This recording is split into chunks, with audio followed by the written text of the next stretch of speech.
My fiancé said, "I want to pause the engagement. I need time to think if you're really the right choice." I said, "Take all the time you want." She thought she was the one ending things. But the moment she opened her apartment door that evening, she realized something had already ended hours before she made her decision. I'm Michael, 34, and 3 days ago, my fiancé of 8 months tried to put our relationship on pause to figure things out. What she didn't know was that I'd already figured things out that morning when I discovered text messages that revealed exactly what she'd been doing while claiming to need space. Emma and I had been together for 3 years before I proposed. We met through work, both of us in marketing, different companies, crossed paths at industry events. She was smart, ambitious, had this energy that drew people to her. I fell hard. We moved in together after a year, got engaged last spring, set a wedding date for next October. Everything seemed perfect. About 2 months ago, things started feeling different. Emma became distant, distracted. She'd be on her phone constantly, angling it away when I'd walk by. She started working late more often, going to more networking events that somehow always ran until midnight. When I'd ask about her day, she'd give vague answers and change the subject. Last Thursday morning, Emma left for work before me. She'd been in such a rush that she forgot her iPad on the kitchen counter. She usually took it everywhere. I wasn't snooping initially. I just picked it up to put it somewhere safe, and the screen lit up showing her messages. Her iMessage was synced across devices, and there was a conversation with someone named Alex K at the top. The preview showed, "Last night was exactly what I needed. Thank you for understanding me in ways he never could." My stomach dropped. I opened the thread, scrolled up, read everything, 3 months of messages. Emma and Alex, someone she'd met at a conference, had been talking constantly, flirting at first, then emotional confiding, then explicit discussion of feelings. "I think I'm falling for you. You make me question everything about my relationship. When I'm with you, I feel alive in a way I haven't felt in years." They'd met up. Multiple times. Coffee turned into dinner, turned into late-night drinks. She told me those nights were work events or girls' nights with her friend Sophie. The most recent messages were from the night before. Wednesday. Emma had told me she was having dinner with Sophie. Instead, she'd been with Alex. The messages after showed them saying goodnight around 11 p.m., discussing when they could see each other next. Emma saying she needed to figure out her situation with Michael. I sat at the kitchen table for probably 20 minutes, just staring at her iPad. Then I took photos of everything with my phone, every message, every lie, every time she'd chosen him while pretending to choose me. I didn't confront her that morning. She came back around 8:30 a.m. She'd left something in her car and found me at the table drinking coffee. "You okay?" she asked. "You look upset." "I'm fine," I said. "Just tired." She grabbed what she needed and left again. Kissed me on the cheek like nothing was wrong. I called my brother James, told him everything. He said, "You need to end this. Today. Don't give her the chance to spin this." But I had a different idea. I spent Thursday preparing. Called the wedding venue and caterer. Both were flexible about postponements, would refund most deposits if we canceled within 6 months of the date. Called my parents and Emma's parents, asked if they could talk that evening. Didn't explain why. Packed a bag with my essential stuff and took it to James's place. Removed my name from our shared streaming accounts and utilities where possible. Updated passwords on everything we'd shared access to. By Thursday evening, I was ready. Emma came home around 6 p.m. I was on the couch reading. She seemed nervous. "Hey, can we talk?" she said.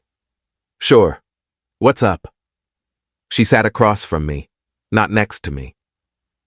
"I've been doing a lot of thinking lately, about us, about the wedding, about everything." "Okay. I love you, Michael. I do, but I've been feeling really uncertain, like maybe we rushed into the engagement, like maybe I need to be sure you're really the right choice." "What are you saying?" "I want to pause the engagement, not break up, just take a step back.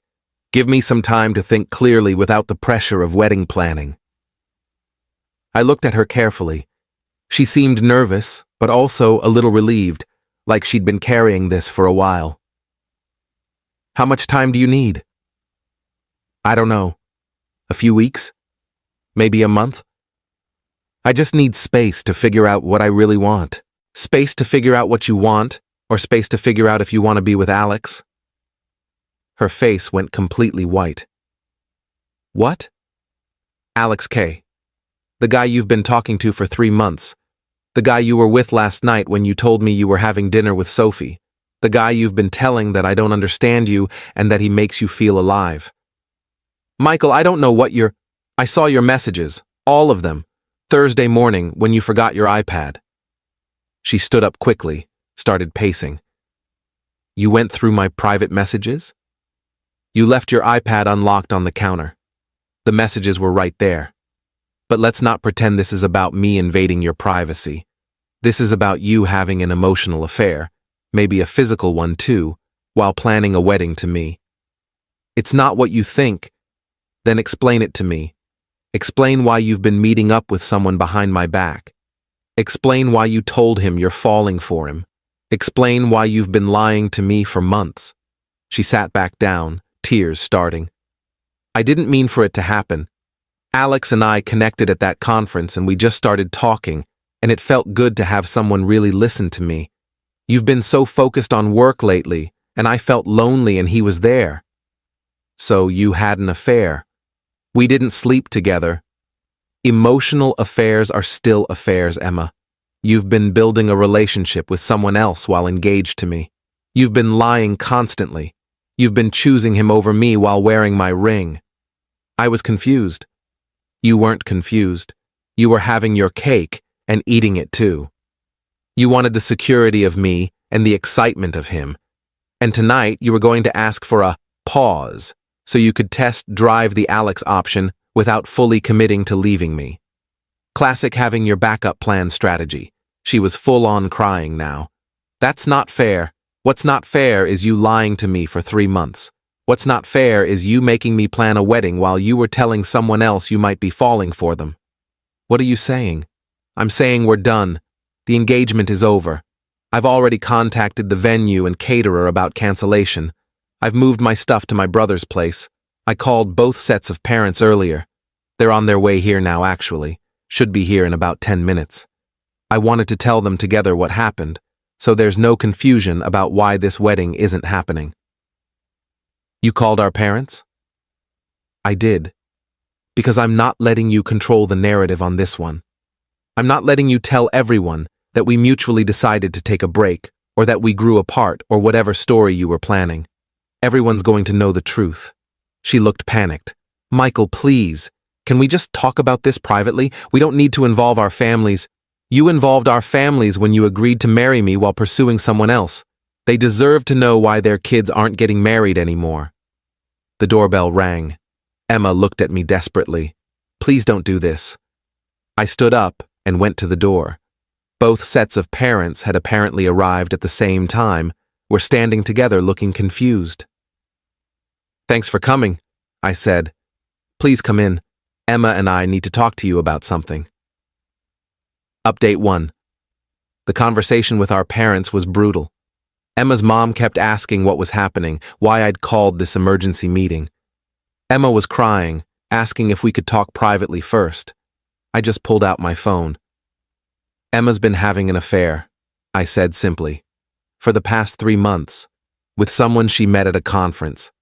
I found out yesterday when I saw messages on her iPad. I'm ending the engagement.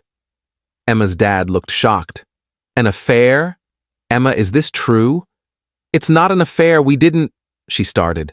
Show them, I said. Michael, please. I held up my phone showing screenshots of the messages, passed it to my mom who read some, then passed it to Emma's parents. Watching their faces change as they read was painful but necessary. You told this man you were falling for him, Emma's mom said quietly, while engaged to Michael. I was confused, Mom. I didn't know how I felt. You knew enough to lie about where you were going, I said. You knew enough to tell me you were with Sophie when you were actually with him. You knew enough to plan meetups and tell him he understood you better than I did. My dad, who'd been quiet, finally spoke. Son, what do you need from us? Just support. And I needed witnesses to the truth. Emma was about to ask me for a pause on the engagement. I'm guessing her plan was to test things with Alex while keeping me as an option if it didn't work out. I wanted to make sure everyone knew what actually happened. Emma was sobbing. Her mother looked devastated. Her father looked angry. My parents just looked sad. Emma's dad stood up. Emma, get your things. You're staying with us tonight. Dad, now you've made your choices. Now you deal with consequences. After they left, Emma crying, her mother looking back at me with apologetic eyes, her father rigid with anger. My parents stayed for a while. My mom hugged me. My dad asked if I needed anything. I told them I just needed time. I stayed in the apartment that night. It was technically both of ours, both names on the lease, but Emma had gone with her parents. I sat on the couch until about 2 a.m. thinking about the past 3 years. How much of it had been real? Had she always been capable of this, or had something changed? Around 3 a.m., my phone buzzed. Emma. I'm so sorry. I know I hurt you. Can we please talk tomorrow? I didn't respond. Update 2. Friday morning, I woke up to 17 missed calls from Emma and a voicemail. I listened to it. She was crying, saying she'd made a terrible mistake, that she wanted to work things out, that Alex meant nothing compared to what we had. I deleted it.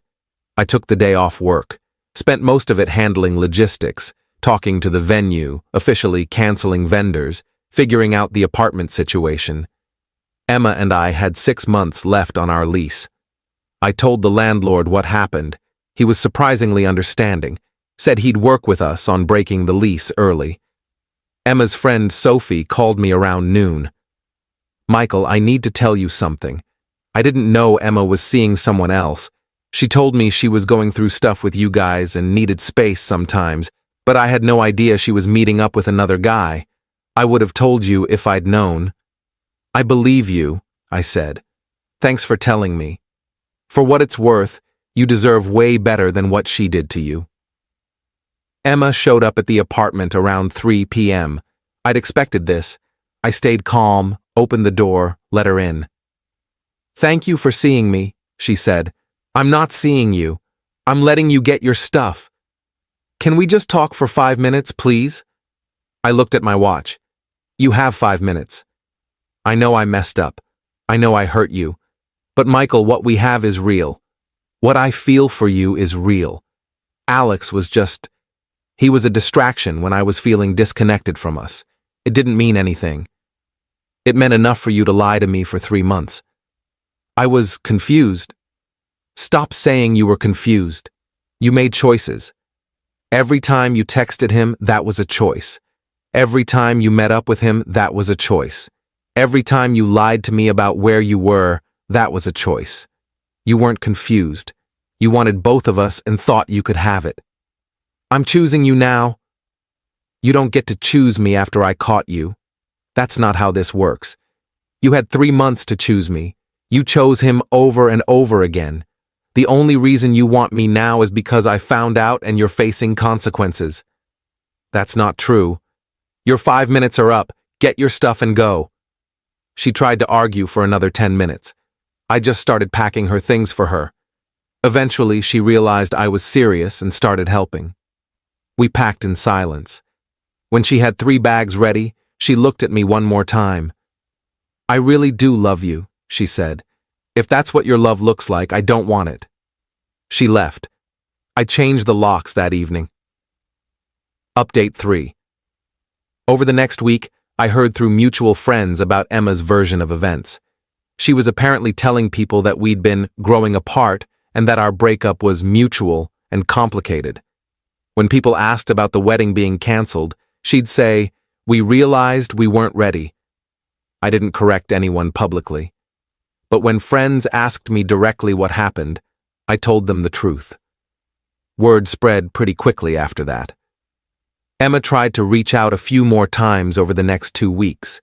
Texts that I didn't respond to. One handwritten letter delivered to James's place that I threw away without reading. One attempt to show up at my office that my assistant deflected. James told me I should block her number entirely. You're leaving the door open by keeping communication possible. He was right. I blocked her number, her email, her social media. Complete cutoff. About 3 weeks after everything exploded, I got a message from Alex.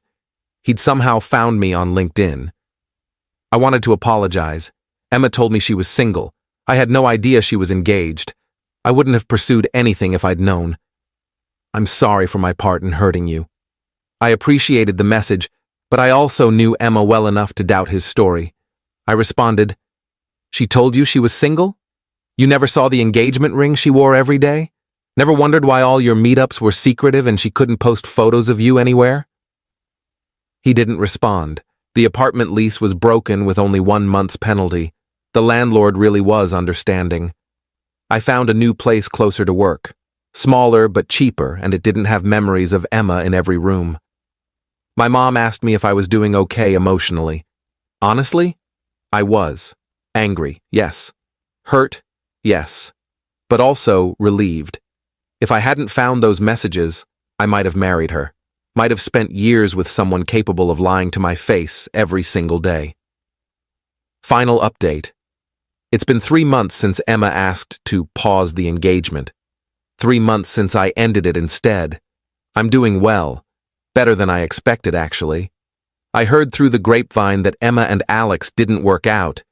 Apparently, once the affair was exposed and she was actually available, the excitement faded, and they realized they didn't have much in common beyond sneaking around. They lasted maybe 6 weeks before he ended it. Emma tried to reach out one more time about a month ago. She created a new email address to get around my blocks. Long message about how she'd been in therapy, realized she'd sabotaged our relationship because of commitment fears, wanted a chance to explain everything in person. I didn't respond. My brother asked me if I ever felt tempted to hear her out. The honest answer is no. What would be the point? She made her choices. She lied for months.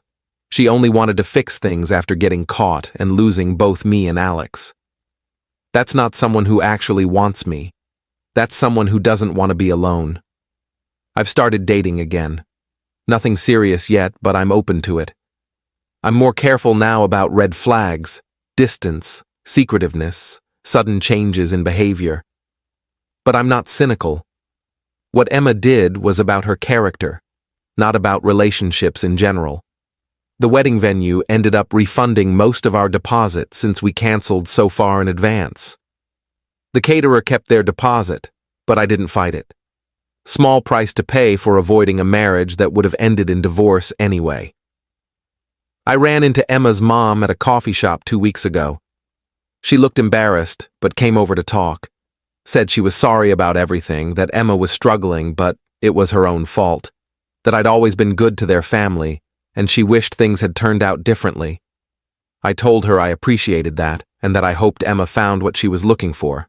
I meant it. Not in a bitter way.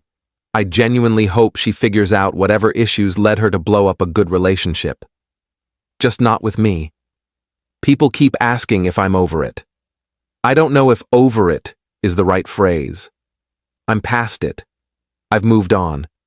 The anger has faded into something more like indifference. Emma is someone I used to know, someone I used to love, someone who revealed herself to be different than I thought. That's all. I learned that when someone asks for space to figure things out, they've usually already figured things out and are just trying to engineer a soft landing. I learned that having evidence before a confrontation is crucial. Emma couldn't gaslight me or rewrite history because I had screenshots. I learned that involving families early, while painful, prevented months of manipulation and false narratives. Most importantly, I learned that I'd rather be alone than with someone who makes me an option instead of a priority. Emma wanted to keep me on pause while she explored other options. I gave her all the space she wanted. Permanent space. I'm Michael, 34, single, living in a new apartment, building a new life that doesn't include someone who was willing to destroy our future for someone she barely knew. I didn't get the wedding I was planning, but I also didn't get the marriage that would have inevitably fallen apart the first time things got difficult. That's more than enough.